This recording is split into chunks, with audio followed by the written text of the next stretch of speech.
Hello दोस्तों, स्वागत है आपका हमारे YouTube चैनल पर। मैं हूं आपका दोस्त बलविंदर सिंह और लेकर आया हूं टीम एफएमसी की दूसरी कॉमिक सीरीज ऐलान जंग की पहली कॉमिक ऐलान का तीसरा एपिसोड।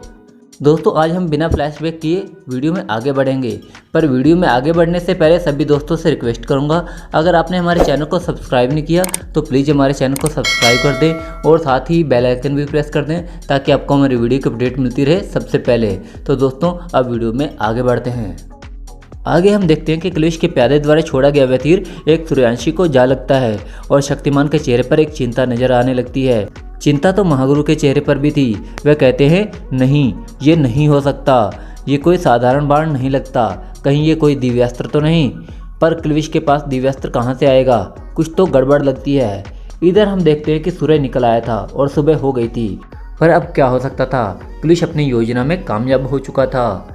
वह वहाँ से गायब हो जाता है, पर जाते जाते कहता है, मुझे जाना होगा महागुरु, सुबह जो हो गई है, पर जाते जाते तुम्हारी सेना का एक सिपाही खत्म कर दिया मैंने, अगर उसे बचा सकते हो तो बचा लो। इतना कहकर वह हंसते हुए वहाँ से गायब हो जाता है, पर जाते जाते भी वह अपनी एक और चाल चल गया था। महागुरु के साथ आए उस दूसरे सूर्यांशी का शरीर धीरे धीरे गल रहा था। तब शक्तिमान कहता है, गुरुदेव, इनका शरीर तो तेजी से गल रहा है। तब महागुरु कहते हैं, हाँ बस, हम भी देख रहे हैं, इसलिए हमने अपनी योग शक्ति से इनका गलना रोक दिया है। आगे महागुरु कहते हैं, ये कोई दिव्यास्त्र नहीं बल्कि साधारण तीर है वत्स, किंतु इसकी नोक पर बहुत तीव्र विष लगा है, इस विष की जांच करनी होगी हमें। और फिर महागुरु अपनी योग शक्ति से उस विष की जांच करने लगते हैं और अचानक से चौंक जाते हैं और कहते हैं, असंभव, ये विष क्लिश के पास कैसे हो सकता है, ये तो एक दैवी विष है, संसार का सबसे घातक विष। तब शक्तिमान कहता है, दैवी विष, तो क्या गुरुजी के प्राण नहीं बचेंगे। तब महागुरु कहते हैं, नहीं बस, हमारी योग शक्ति न सिर्फ इनके शरीर को गलने से रोक रही है बल्कि इनकी प्राण ऊर्जा को भी इनके शरीर से निकलने से रोक रही है। फिर शक्तिमान पूछता है, लेकिन गुरुदेव, सभी जहर की कोई ना कोई औषधि जरूर होती है, तो इस जहर का भी कोई ना कोई इलाज जरूर होगा। तब महागुरु कहते हैं, इस विष का कोई इलाज नहीं, परंतु एक उपाय है, विष ही विष को काट सकता है। इस विष की कोई काट तो नहीं, परंतु एक विष है इस संसार में जिससे हम अपनी योग साधना के जरिए इस विष की काट बना सकते हैं और इनके प्राण बचा भी सकते हैं। परंतु इतना कहकर महागुरु रुक जाते हैं। तब शक्तिमान कहता है, परंतु क्या गुरुदेव, आप बस आदेश दीजिए, उस जहर को मैं संसार के किसी भी कोने से ले आऊँगा। तब महागुरु कहते हैं, इतना आसान नहीं है बस, वो विष बहुत ही शक्तिशाली इच्छाधारी नाग का है, बहुत सी अद्भुत शक्तियों का धारक है वो इच्छाधारी नाग मानव, लेकिन हमें इनके प्राण बचाना बहुत ज़रूरी है, क्योंकि अंधेरे के खिलाफ हमारी इस लड़ाई में इनकी हमें बहुत आवश्यकता पड़ेगी, इसलिए तुम्हें जाना होगा नागद्वीप। आगे महागुरु कहते हैं, समय कम है, तुरंत जाओ, उस विशाल समुद्र को पार करने के बाद तुम्हें अपनी आध्यात्मिक शक्ति से देखने पर नागद्वीप दिखाई देगा। तब शक्तिमान वहाँ से उड़ जाता है और कहता है, जो आज्ञा गुरुदेव। महागुरु ने नागद्वीप के बारे में थोड़ी सी डिटेल शक्तिमान को दे दी थी। कहते हैं, उस पूरे द्वीप में इच्छाधारी नाग मानव रहते हैं, वहाँ एक इच्छाधारी नागिन विसर्पी है जो वहाँ की राजकुमारी है और सभी उसी का आदेश मानते हैं, परंतु पूरा नागद्वीप एक शक्तिशाली नाग मानव के संरक्षण में है। महात्मा कालदूत नाम है उसका और उसी का विष लाना है तुम्हें हर हाल में। और फिर हम देखते हैं कि शक्तिमान चल पड़ा था अपनी मंजिल की तरफ। तब महागुरु कहते हैं, ओह, आवेश में आकर ये कैसा आदेश दे दिया हमने, कहीं शक्तिमान वहाँ कुछ अनर्थ न कर दे।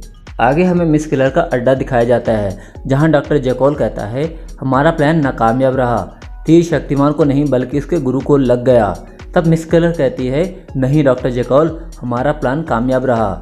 इस पर जैकॉल पूछता है, मतलब क्या है तुम्हारा। तब मिस किलर कहती है, हमारा प्लान था शक्तिमान के किसी एक गुरु को जहर वाला तीर मारने का। प्लान इसलिए बदलना पड़ा क्योंकि अगर शक्तिमान को तीर मारते तो हो सकता है कि वो तीर शक्तिमान के शरीर को भेद ही न पाए, और चलो अगर भेद भी दिया होता तो जहर शक्तिमान के शरीर में पहुंच जाता तो भी एंटीडोट वाला जहर कौन लेने जाता, महागुरु ही जाते ना। और अगर महागुरु जाते तो मेरा प्लान कभी कामयाब नहीं होता जो मैंने सोचा हुआ है। तब जैकॉल कहता है, तो ये सब तुम्हारे प्लान से हो रहा है। तब मिस किलर कहती है, हाँ, मगर ये सब कुछ महामहिम क्लिश की अनुमति से ही किया गया है। पर मिस किलर मन ही मन सोच रही थी, ये बात अलग है कि इसमें क्लिश भी खुद एक मोहरा ही है। आगे मिस किलर कहती है, अब बातों में समय खराब मत करो, ये काम हमें जल्द से जल्द पूरा करना है। तब जैकॉल कहता है, मैंने अपना काम कर दिया है, ये मेरे लिए कोई नया नहीं है। इस पर मिस किलर कहती है, तो मेरे लिए कौन सा नया है। बहुत गहरी साजिश रची जा रही थी यहाँ पर और वहाँ शक्तिमान के कदम पड़ चुके थे नागद्वीप पर। शक्तिमान आगे बढ़ने ही वाला था कि तभी उसका रास्ता रोक लेते हैं नागसेना और राजकुमारी विसर्पी। विसर्पी कहती है, रुक जाओ, कौन हो तुम और यहाँ कैसे आए? तब शक्तिमान कहता है, मुझे शक्तिमान कहते हैं और मैं एक फ्रेंची हूँ। इस पर सिंहनाग कहता है, ये दोस्त है या दुश्मन? तब विसर्पी कहती है, अभी पता चल जाएगा। फिर वह शक्तिमान से पूछती है, तुम्हारे यहाँ आने का क्या उद्देश्य है? शक्तिमान जवाब देता है, मैं यहाँ महात्मा कालदूत से मिलने आया हूँ। इस पर विसर्पी कहती है, क्यों मिलना चाहते हो महात्मा से? तब शक्तिमान कहता है, मुझे उनका जहर चाहिए। फिर शक्तिमान अपना उद्देश्य राजकुमारी विसर्पी को बताता चला जाता है, जिसे सुनकर चौंक जाती है राजकुमारी विसर्पी और कहती है, अपनी ज़िंदगी प्यारी है तो वापस लौट जाओ मानव, क्योंकि महात्मा कालदूत का जहर नहीं अपितु मौत मिलेगी तुम्हें। और फिर राजकुमारी विसर्पी देती है पंचनागों को एक आदेश, खत्म कर दो इसे। आदेश मिलते ही शक्तिमान पर टूट पड़ता है सिंहनाग। तब शक्तिमान कहता है, मेहमानों के साथ ऐसा सलूक करते हो तुम लोग? इस पर नागार्जुन जवाब देता है, मेहमान बनकर आते तो तुझे अपनी पलकों पर बिठाते, परंतु तू तो शत्रु बनकर आया है। आगे सरप्राइज अपनी गदा से शक्तिमान पर वार करते हुए कहता है, और शत्रुओं का हम ऐसे ही स्वागत करते हैं। शक्तिमान कहता है, मुझे विवश मत करो नागमानवों, अन्यथा मैं भी तुम्हारे वारों को उत्तर दे सकता हूँ।